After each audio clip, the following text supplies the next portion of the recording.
August 14th, 1996, Wednesday afternoon, Teaneck, New Jersey, a house on Cedar Lane where Jan and Tiana live. A two-story colonial with white siding and black shutters. Small front yard with a magnolia tree. Quiet street where neighbors wave at each other and kids ride bikes until the streetlights come on. The kind of neighborhood Biggie bought specifically because it's nothing like Brooklyn. Nothing like Fulton Street. Nothing like the corners where he learned what survival costs. This is supposed to be safety. Supposed to be the proof that he made it. That his daughter won't grow up the way he did. It's 3:15 in the afternoon. Biggie's been at the house since noon. Not his house. He doesn't live here. Jan made that clear when Tiana was born. Made it clear again when the checks started coming. You can visit. You can be a father. But this is our space. Our peace. You bring the streets here. You don't come back. Biggie respected it. Still respects it. Shows up every week he's in town. Plays with Tiana. Brings gifts. Tries to be present in the way his own father wasn't. Tries to be something better than what he had. The living room is small. Cream-colored carpet. Floral couch from Jan's mother. Coffee table with magazines fanned out like someone arranged them for a photograph. Disney movies stacked next to the TV. A playpen in the corner full of stuffed animals. The August heat makes everything feel heavy. The air conditioner hums but doesn't quite keep up.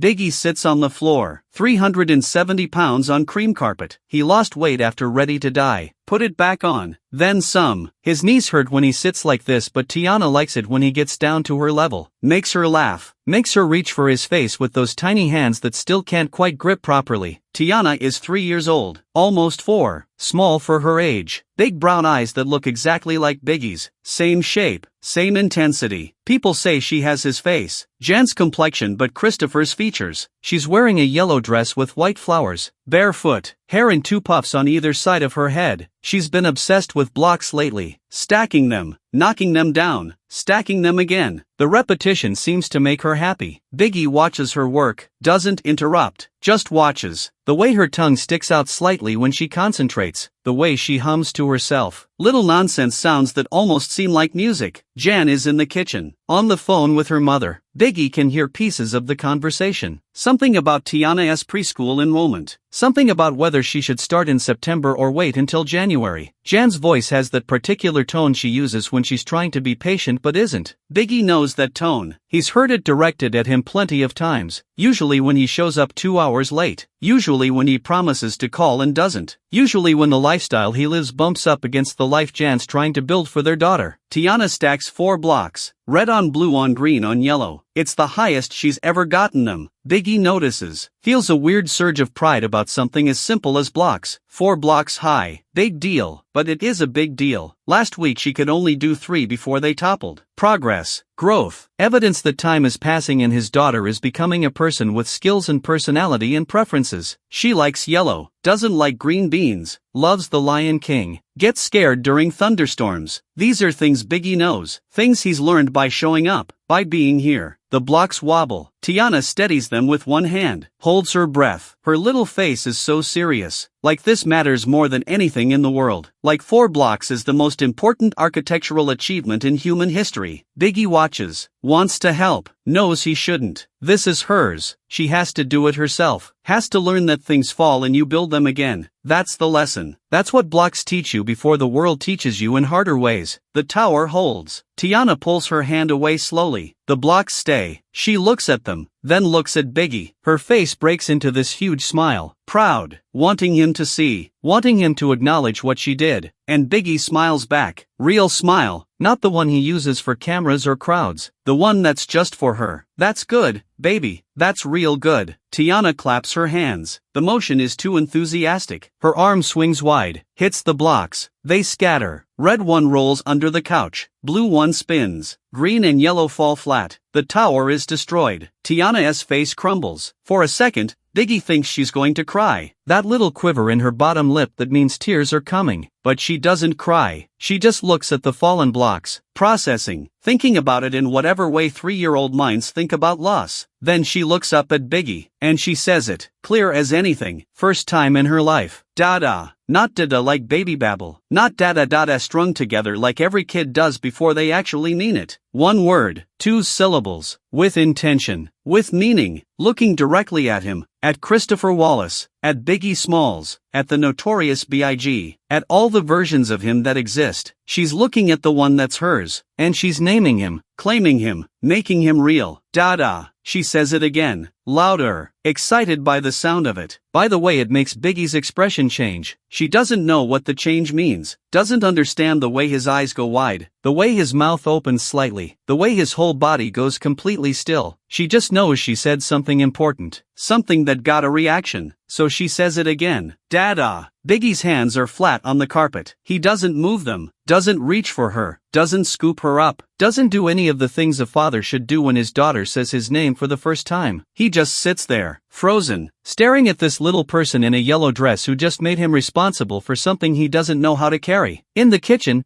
Jan's voice continues. She hasn't heard, still talking to her mother about preschool and whether Tiana needs new shoes before September. The phone cord is stretched across the kitchen. Jan is facing away from the living room, facing the window over the sink, looking out at the backyard. Doesn't see what just happened, doesn't know that the world just shifted. Tiana is still looking at Biggie, waiting for something, for praise, for acknowledgement, for the smile that was there 30 seconds ago. But Biggie's face has changed. The smile is gone. His jaw is tight. His eyes are different, still looking at her but seeing something else, seeing through her, past her, into some future or past that only he can see. He stands up. The movement is sudden, abrupt. His knees crack. He uses the couch arm to pull himself up. Tiana watches him rise, watches him become enormous. From her perspective on the floor, he's a giant, a mountain moving. She tilts her head back to keep looking at his face. Dada? She says it like a question now, uncertain. Did she do something wrong? Why did he get up? Why isn't he smiling anymore? Biggie doesn't answer, doesn't look down at her, just stands there for 3 seconds. Then he walks, not toward the kitchen, not toward the front door, toward the hallway, toward the back of the house. His footsteps are heavy, each one thuds against the hardwood in the hall. Tiana watches him go, her little face confused. She looks at her blocks, looks back toward where Biggie disappeared, doesn't understand. In the kitchen, Jan is saying something about registration fees. Her mother's voice comes through the phone speaker. Tinny, distant. Jan is nodding even though her mother can't see her. She's good at phone conversations, good at managing, good at keeping everything organized and functional. It's why she didn't want Biggie living here. Too much chaos, too much unpredictability. Love isn't enough when you're trying to raise a child in stability. Biggie walks down the hallway, passes the bathroom, passes Tiana's room with its pink walls and toy chest overflowing, goes to the guest room at the end, the room where he sleeps when he stays over, when it's too late to drive back to the city, when Jan decides he's sober enough and responsible enough to be trusted overnight. The door is half open. He pushes it fully open, steps inside, closes it behind him. The room is small, double bed with a blue comforter, nightstand, lamp, window that looks out at the neighbor's fence. Nothing personal, no photos, no decorations, guest room neutral, the room of someone who visits but doesn't live. That's what Biggie is here, a visitor, a guest in his daughter's life, present but peripheral, important but not essential. Jan made sure of that, made sure Tiana had stability even if she didn't have a traditional family. Biggie sits on the edge of the bed, the mattress sinks under his weight, springs creak. He reaches into his pocket, pulls out a pack of Newports, looks at it, looks at the closed door. Jan doesn't let him smoke in the house. House rules, her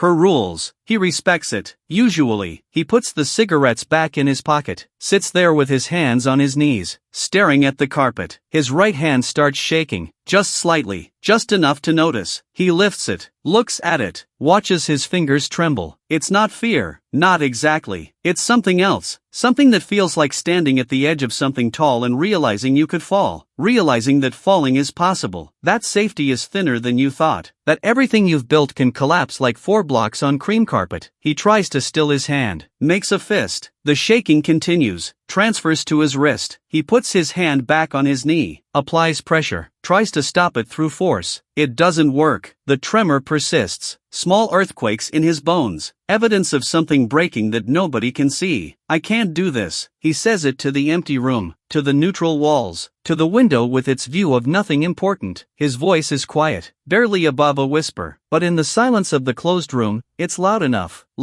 to hear. loud enough to make real. I can't do this. What is this? Being a father? Being present? Being the person that little girl thinks he is when she says Dada with that smile on her face? Being someone worth looking up to? Being someone who doesn't disappoint? Being someone who breaks generational cycles instead of perpetuating them? Being someone who survives long enough to watch her grow up? All of it? None of it? Something in between? His hand is still shaking. He pulls out the cigarettes again. Doesn't take one out, just holds the pack, feels its weight, its shape, its familiarity. Some things you hold because they comfort you even when they're killing you. Biggie knows about that, knows about choosing slow death over hard life, knows about substances and coping in the ways you manage what you can't fix. The door opens. No knock, just opens. Jan stands in the doorway, phone call finished. She looks at Biggie sitting on the bed, looks at the cigarette pack in his hand, looks at his face. She's good at reading him, has been since they were teenagers, before the fame, before the money, before everything got complicated. She sees something wrong, doesn't know what, but something. Did you sleep well? No, wrong. That's morning question. She catches herself. Are you okay? Better, more appropriate for the moment. Her voice is careful, soft, the tone she uses when she's trying to access him, trying to get past whatever walls he's built that day. Biggie looks up at her, takes half a second too long to respond. Half a second where his real face shows, where the mask slips, where Jan sees whatever's actually happening. Then he adjusts, pulls it together, becomes who he needs to be. He stands up, puts the cigarettes away, forces a smile that doesn't reach his eyes. Yeah, I'm good, just tired. Long week. The lie is smooth, practiced. He's good at lying, has to be. The life he lives requires constant performance, constant management of who knows what, constant calibration of truth versus protection. Jan doesn't believe him. He can tell, but she doesn't push. They have an unspoken agreement. He can lie if he needs to. She won't force the truth, but he has to be functional, has to show up, has to not bring his demons where Tiana can see them. Tiana said your name. Jan says it matter of fact, like it's good news, like it's a milestone worth celebrating, which it is, which it should be. Her first real word besides mama. She said Dada. Did you hear it? Biggie nods. Yeah, I heard it. His voice is flat, doesn't match the moment, doesn't match what a father should sound like when his daughter names him for the first time. Jan notices, her eyes narrow slightly, studying him, trying to understand what's happening. Why this moment that should be joy feels like something else. Are you sure you're okay? She asks it again, more direct this time, less gentle, more demanding. Tell me what's wrong. Tell me so I can decide if you need to leave. Tell me if my daughter is safe with you right here right now. Because that's the calculation Jan always makes. Safety first, love second. I'm good.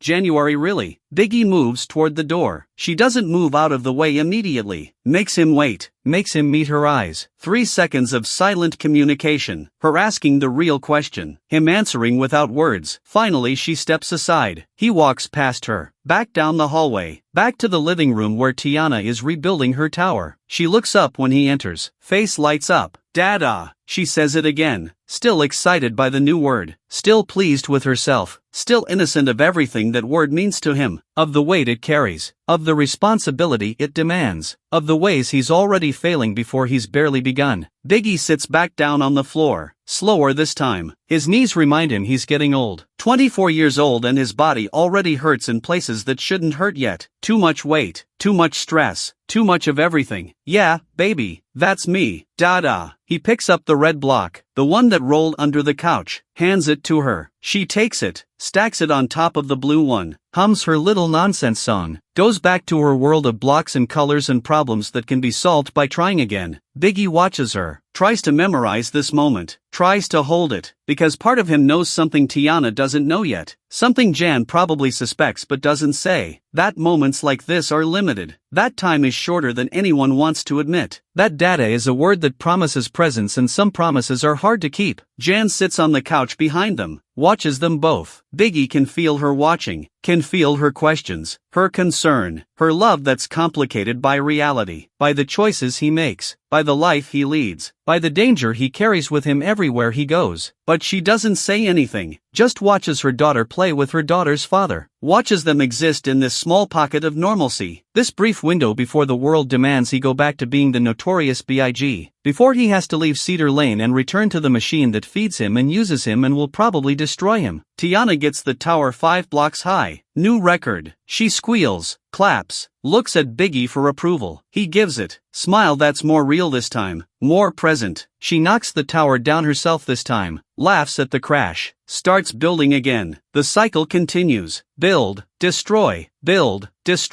learning the pattern, learning that things fall and you build them again. That loss is part of the process. That Dada will be here to watch, except when he won't be, except when the streets call, except when the beef escalates, except when the machine demands more than he has to give. But right now, in this moment, on this August afternoon in Teaneck, New Jersey, Christopher Wallace sits on cream carpet watching his daughter say his name, and his hand has stopped shaking, and his face has stopped betraying him, and for this pocket of time he can pretend that Dada is a role he knows how to play, that the blocks will stay standing, that the tower won't fall. That saying a word is enough to make the thing real, even when he knows better, even when he can feel the tremor coming back, even when he knows that the moment Tiana looked at him and named him, she handed him something precious he doesn't know how to protect, not from the world, not even from himself.